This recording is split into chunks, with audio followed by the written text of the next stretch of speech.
Hi learners, welcome to online video lecture. Today we will see about the different control mechanism used in the TCP, that is Transmission Control Protocol in transport layer. So actually there are three controls used by the TCP. The three main controls are flow control, error control and congestion control. In this video we will discuss about these all three controls of TCP. So to provide the services of TCP mentioned in the previous section, TCP has several features that are briefly summarized in this section.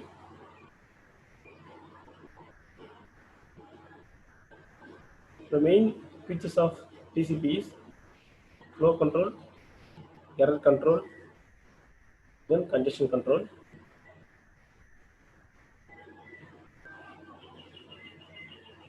First, we will discuss about error control.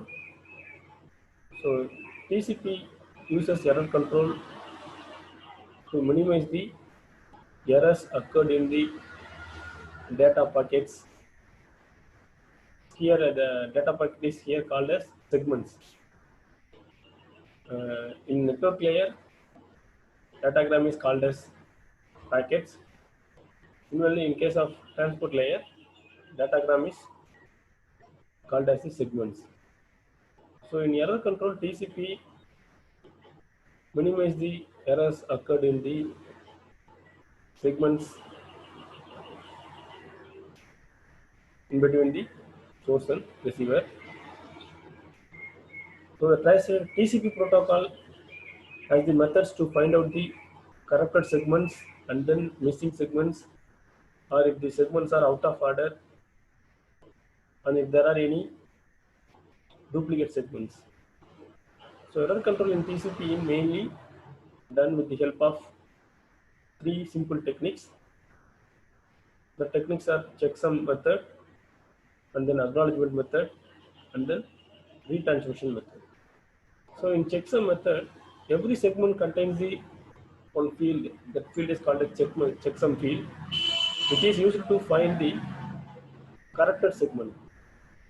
If any segment is corrupted, then that particular segment is discarded by the destination, and it is considered as last segment.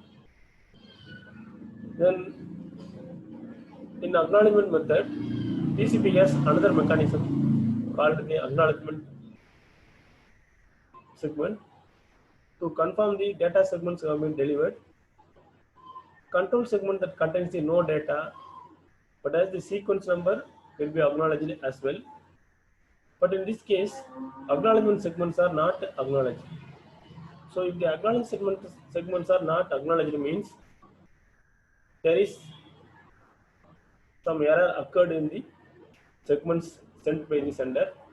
So that sender once again will send the original data, that is uncorrupted data, to the receiver. Then last method error control is retransmission. When the segment is missing, it is delayed to reach the receiver, so that the corrupted packet is, that is the corrupted segment is checked by the receiver. Then that segment is retransmitted again. Segments are retransmitted only during the two events. The first possible event is when the sender receives the three duplicate acknowledgements successively, or when the retransmission timer expires. With these above events, the TCP sender once again retransmit the segments to the receiver.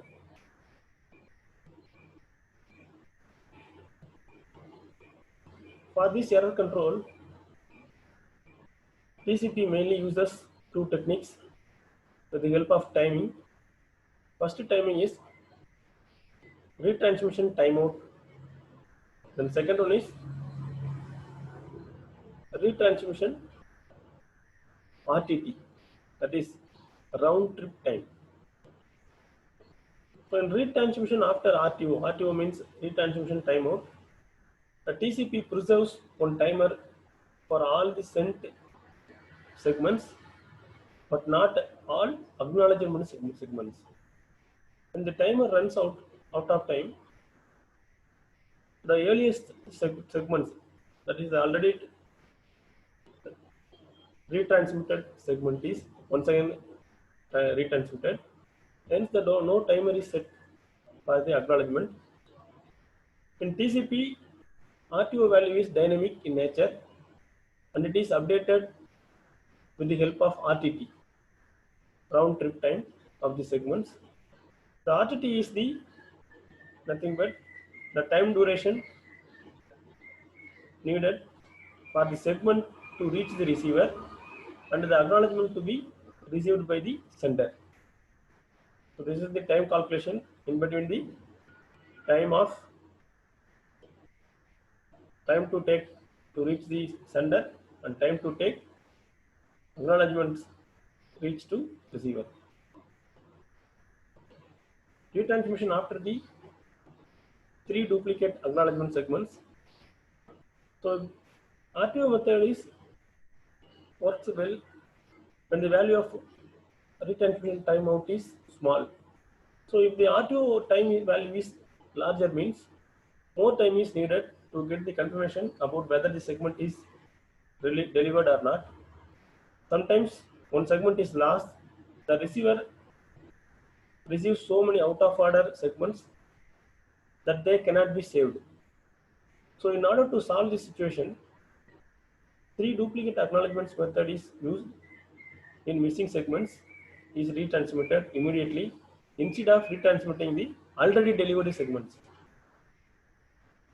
So this is the fast retransmission because it makes it possible to quickly retransmit the last segments instead of waiting for timer to the end. The second feature of TCP is flow control. Flow control is the process of managing the rate at which the data is transmitted. Using the flow control, the computer receiving the data signal that it is not already to receive the data. TCP provides the flow control mechanism using acknowledgement of TCP sequence numbers. So for this flow control, TCP uses sliding window protocol. So flow control is the technique whose primary purpose is to properly match the transmission rate of sender so that the receiver and the network. For example, if the sender has sent the capacity of 100 Mbps per second data, but receiver can receive up to the speed of 50 Mbps per second, means so the TCP uses the flow control to match the transmission speed of sender and receiver.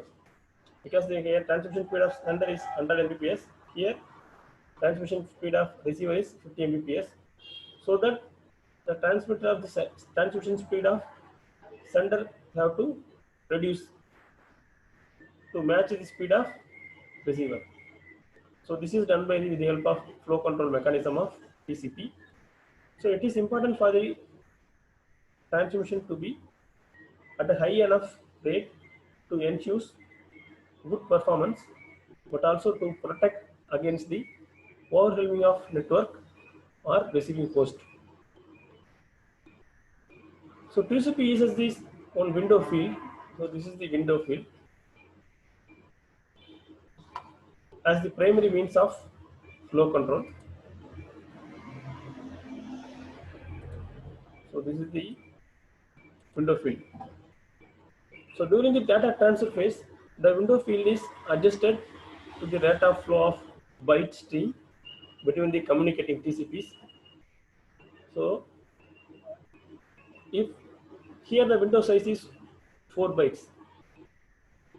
So if the receiver is received the first 4 bytes of sender message, then it will acknowledges to the sender. It receives the all the 4 segments. So once if the acknowledgement is received from the receiver, the sender shift the windows towards the right.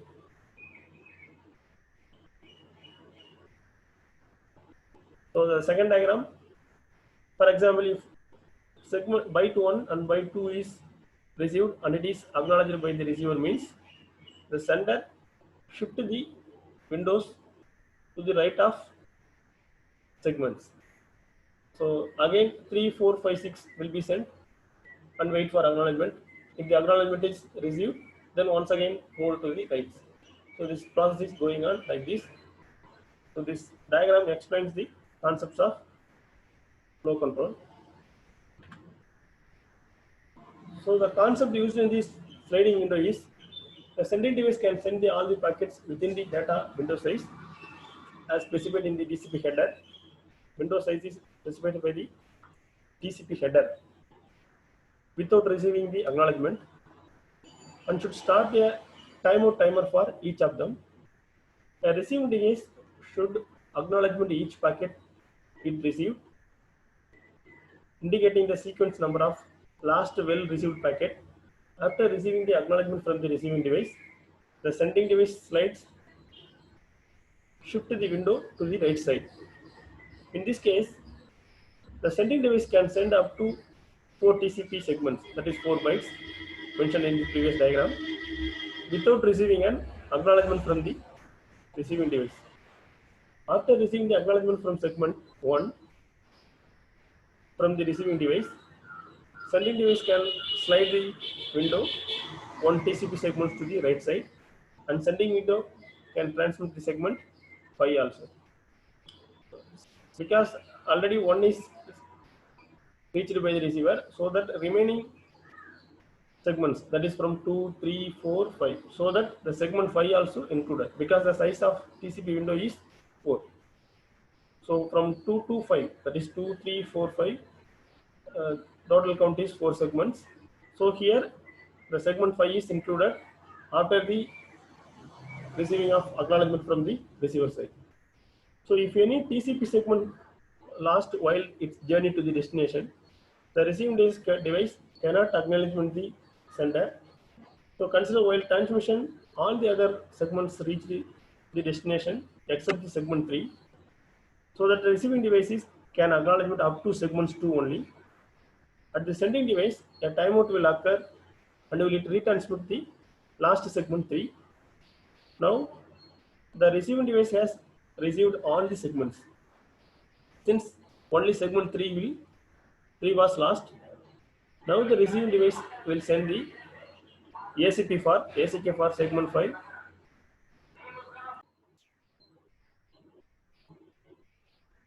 Now the receiving device will send the acknowledgements for segment 5, because it has received all the segments to the segment 5. So this is the concept of sliding window. The sending system cannot send more byte than space that is available in receiver buffer on the receiving system. TCP on sending system must wait to send more data until all bytes in the current send buffer and it is acknowledged by the TCP on the receiving system. So on the receiving system, TCP stores the received data in the receive buffer. So TCP acknowledges the receipt of data and advertises the new receive window to the sending system. The receive window represents the number of bytes that are available in the receive buffer. So if the receive buffer is full, the receiving system advertises the receive window size of 0, and the sending system must wait to send more data. After the receiving application retrieves data from the receive buffer, the receiving system can advertise a receive window size that is equal to the amount of data that was read. The TCP on the sending system can resume the sending data. So if the available space in the receiver buffer depending upon how quickly data is read from the buffer, by the receiver application.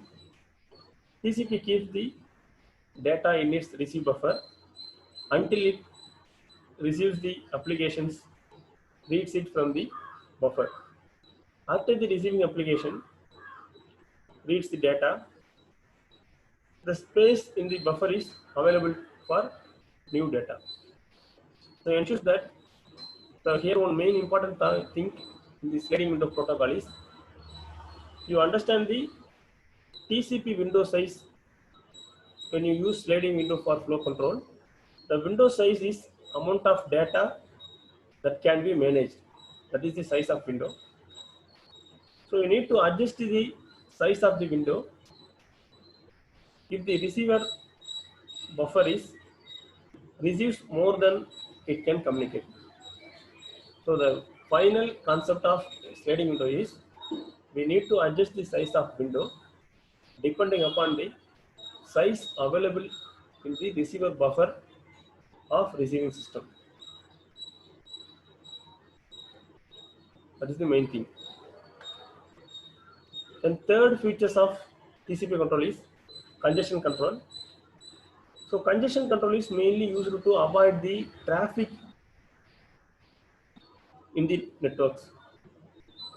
So congestion in networks may occur if the load on the network or number of packets sent to the network is greater than the capacity of network. The number of packets that a network can handle. Congestion control refers to the mechanism and techniques to control the congestion and keep the load below the capacity.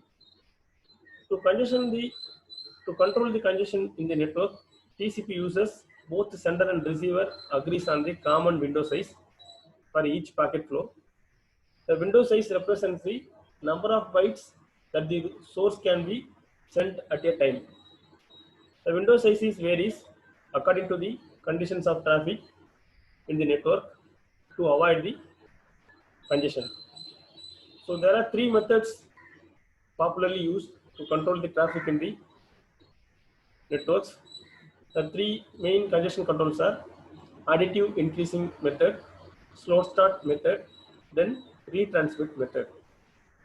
So in case of additive increasing method, it uses the techniques AIMD techniques. AIMD means additive increase, multiplicative decrease.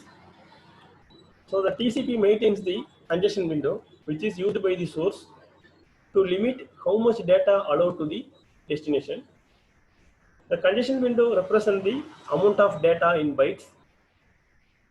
So AIMD, that is additive increase, multiplicative decrease, performs a slow increasing of congestion window size when the congestion in the networks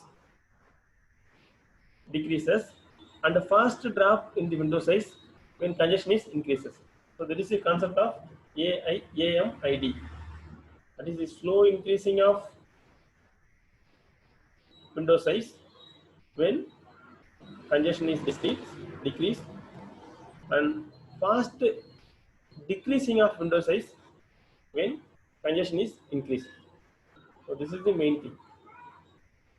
So let WM subscript M be the maximum window size in bytes, represent the maximum amount of unacknowledged data that a sender will allow to send. Let W subscript A be the advertised window sent by the receiver based on the buffer size. So TCP effective window can be calculated as, that is the maximum window size is equal to minimum value of congestion window size or then advertised window size. So that the effective window is equal to the maximum value of window size minus last byte sent by the sender minus last byte acknowledged from the receiver. So maximum size of window replaces the advertised window in the calculation of effective window. The congestion window size varies based on the traffic condition in the network. So if the traffic is increased, congestion window size is decreased. If traffic is decreased, congestion window size is increased. So while increasing, it uses addition method. While decreasing, it uses multiplicative method. So that it is called as AMID, additive increase, multiplicative decreases. So for this purpose, receiver uses, that is TCP uses RTT, round trip time, to setting the timeout values.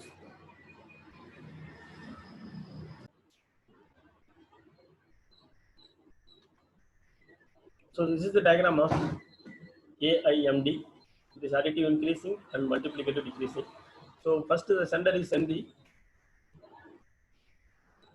one segment to the receiver. So for that segment, receiver is sends the acknowledgement to the sender. So the time gap taken for this entire communication is nothing but RTT, round trip time. So this is managed by the congestion window. CWND is congestion window. Then the receiver slightly increases the size of the congestion window. That is now the receiver, that is sender is sends the two segments.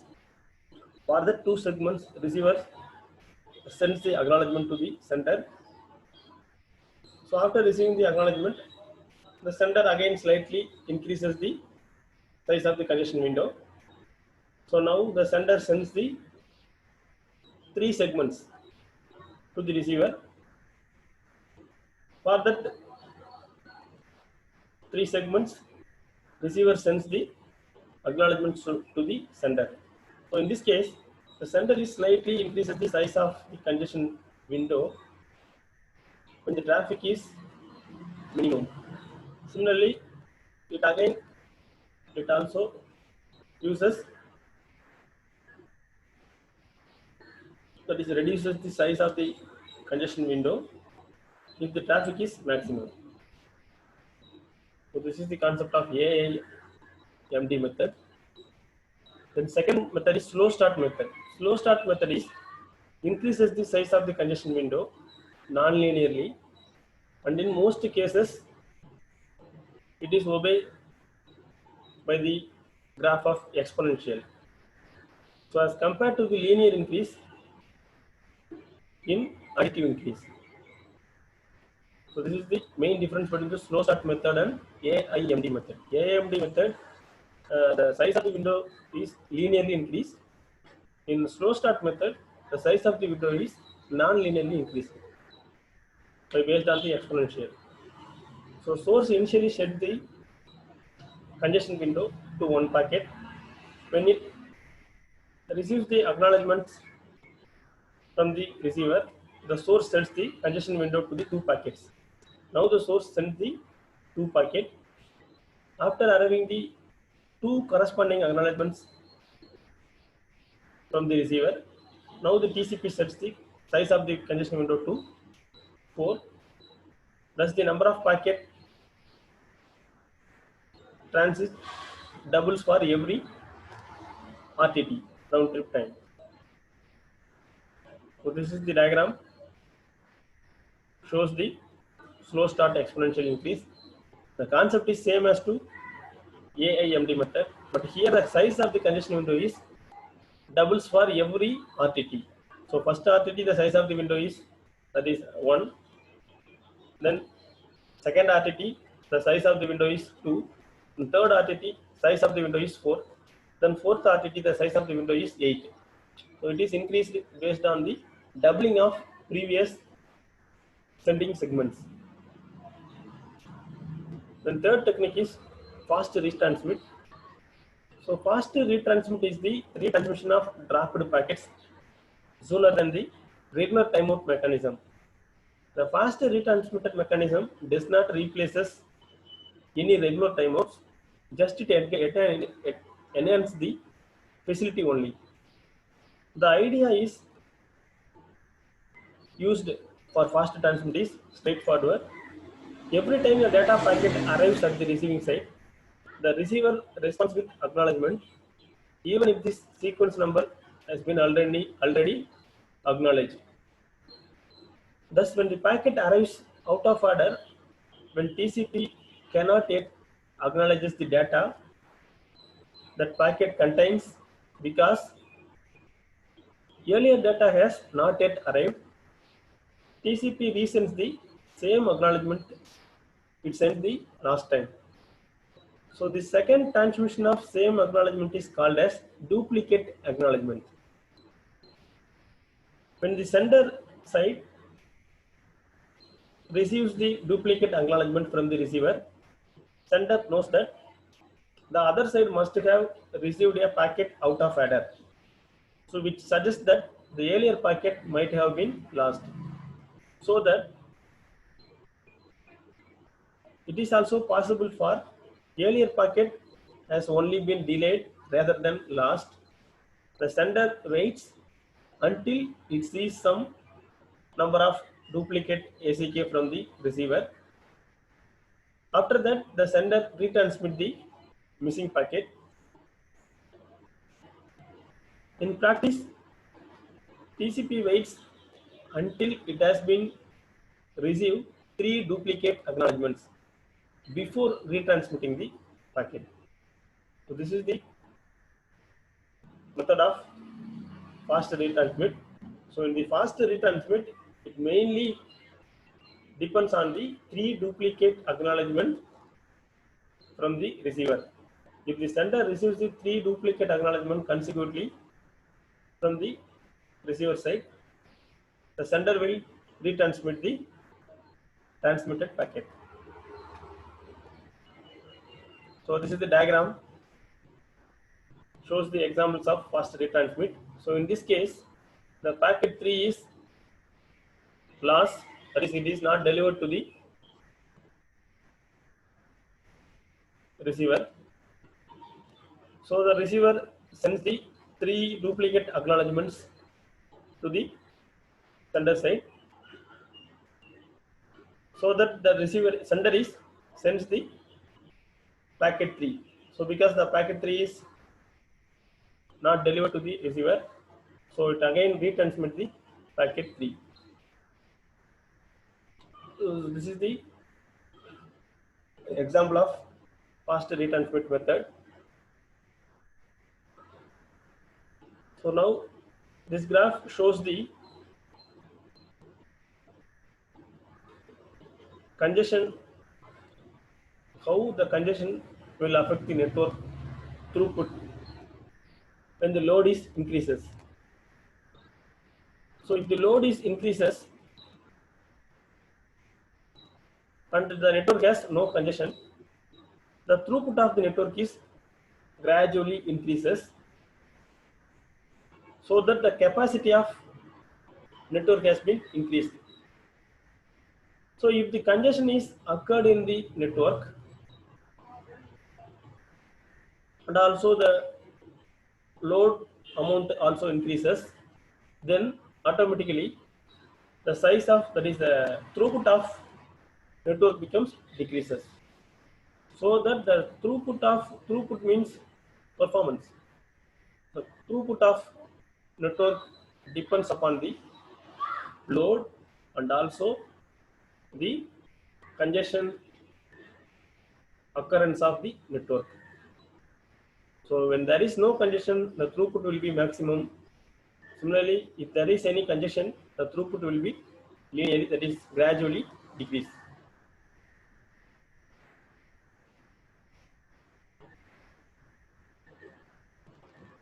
So here one main important thing we have to know that, because we have confused with the term the flow control and congestion control.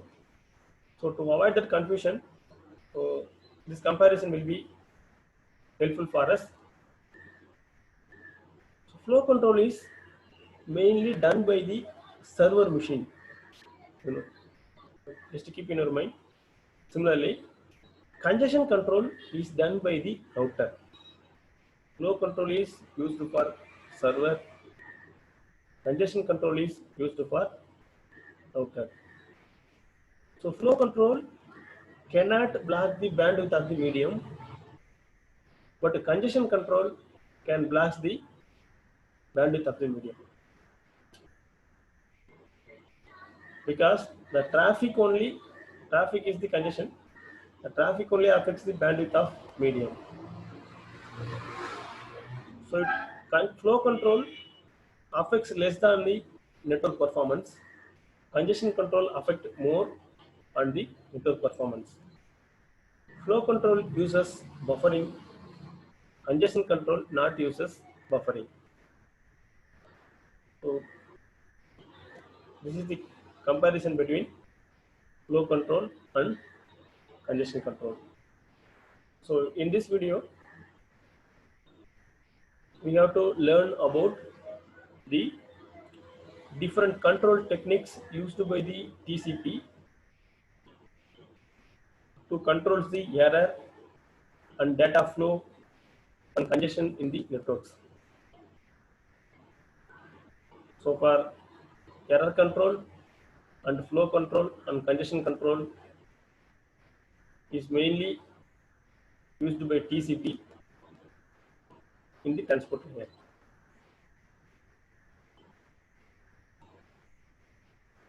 Thank you.